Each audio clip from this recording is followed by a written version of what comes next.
NDA బలపరిచిన ఉమ్మడి TDP Janasena BJP MLA అభ్యర్థి ముత్తుముల అశోక్ రెడ్డి గెలుపుకు పార్టీ శ్రేణులందరూ కృషి చేయాలని ప్రకాశం జిల్లా గిద్దలూరు పట్టణ బీజేపీ అధ్యక్షులు అప్పిశెట్టి ఉదయశంకర్ పిలుపునిచ్చారు. గిద్దలూరు నియోజకవర్గ అభివృద్ధి చెందాలంటే అశోక్ రెడ్డిని గెలిపించాలని సూచించారు. ముచ్చటగా మూడోసారి కేంద్రంలో మోడీ నాయకత్వంలో ఎన్డీఏ అధికారంలోకి వస్తుందని ధీమా వ్యక్తం చేశారు.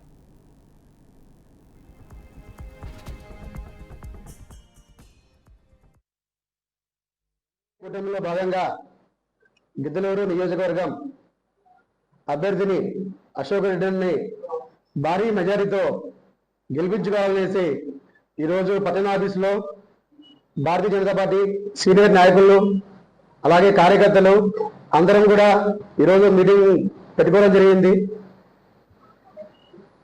గిద్దలూరు నియోజకవర్గంలో 6 మండలాల్లో మేము టీడీపీ జనసేనతో కలిసి ఎలా ప్రయాణించాలి వాటిపైన మేము మాట్లాడుకోవడం జరుగుతుంది. కార్యాచరణ ముందుగా మేము అందరం డిస్కషన్ చేసుకొని 6 మండలాల్లో మంచి మెజారిటీతో అభివృద్ధి కోసం ఈరోజు అశోక్ రెడ్డి గారిని గెలిపించుకోవాలనేసి మేము ఈ ఆఫీసులో కూడా మీటింగ్ పెట్టడం జరిగింది. కావున భారతీయ జనతా పార్టీ నాయకులు కానీ కార్యకర్తలు కానీ ప్రతి ఒక్కరూ తనకు తన శక్తి ఉపయోగించి అశోక్ రెడ్డి గారిని మంచి మెజారిటీతో ఖచ్చితంగా మేము గెలిపిస్తామనేసి మేము గిద్దలూరు నియోజకవర్గం పట్టణ ఆఫీసు నుంచి మేము బలంగా హామీ ఇస్తున్నాము.